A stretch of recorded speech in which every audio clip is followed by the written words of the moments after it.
twongeye kubasuhuza tubahaye ikaze mu byo tubategurira tukanabibagezaho ku Ibendera TV.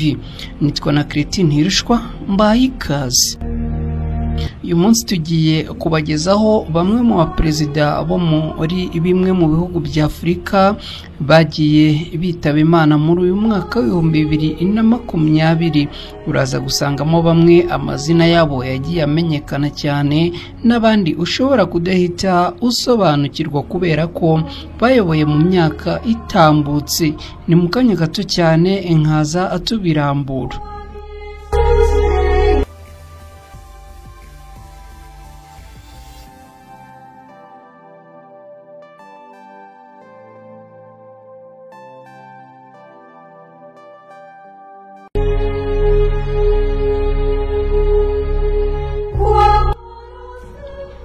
Ano rutonde rw'abaperezida bagiye bayobora bimwe mu bihugu byo muri Afurika, gusa kugeza ubu bakaba batakiriho. Byavuzwe ko bagiye bazira uburwayi, gusa bose amatariki yabo ya nyuma y'ubuzima bwabo afite icyita rusange ku mwaka wa 2020, wa wundi abantu benshi batazibagirwa kubera agapfukamunwa anaguma mu rugo kubera icyorezo cya coronavirus. Ku mwanya wa mbere w'uru rutonde hari Daniel Arap Moi wigeze kuyobora igihugu cya Kenya kuva mu mwaka wa 1978 kugeza mu mwaka wa 2002. Uyu yavutse ku ya kabiri z'ukwezi kwa cyenda mu mwaka wa 1924, apfa ku itariki ya 4 z'ukwezi kwa kabiri muri uyu mwaka wa 2020.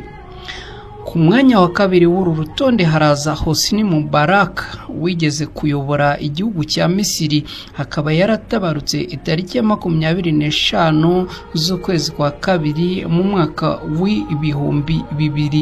2020.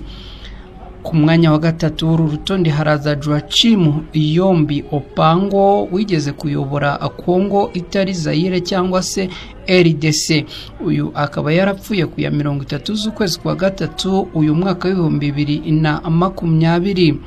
Uyu bikaba byaratangajwe ko ngo yaba yarazize icyorezo cya coronavirus. Ku mwanya wa kane w'uru rutonde turahasanga Pierre Nkurunziza wigeze kuyobora igihugu cy'u Burundi. Uyu akaba yaratabarutse tariki ya 8 z'ukwezi kwa gatandatu uyu mwaka wa 2020, aho byavuzwe ko nawe ngo yazize indwara. Ku mwanya wa gatanu w'uru rutonde turahasanga Benjamin Mkapa wigeze kuyobora igihugu cya Tanzania, akaba yaraje kwitaba Imana tariki ya 26 z'ukwezi kwa karindwi uyu mwaka wa 2020. Ku mwanya wa gatandatu w'uru rutonde haraza Pascal Lissouba wigeze kuyobora igihugu cya Kongo, akaba yaritabye Imana akuya 24 z'ukwezi kwa munani umwaka wa 2020. Uyu akaba yari muri Kongo itari Zaire nawe cyangwa se RDC. Ku mwanya wa karindwi w'uru rutonde turahasanga Moussa Traoré wigeze kuyobora igihugu cya Mali. Uyu yitabye Imana ku ya 15 z'ukwezi kwa cyenda uyu mwaka wa 2020.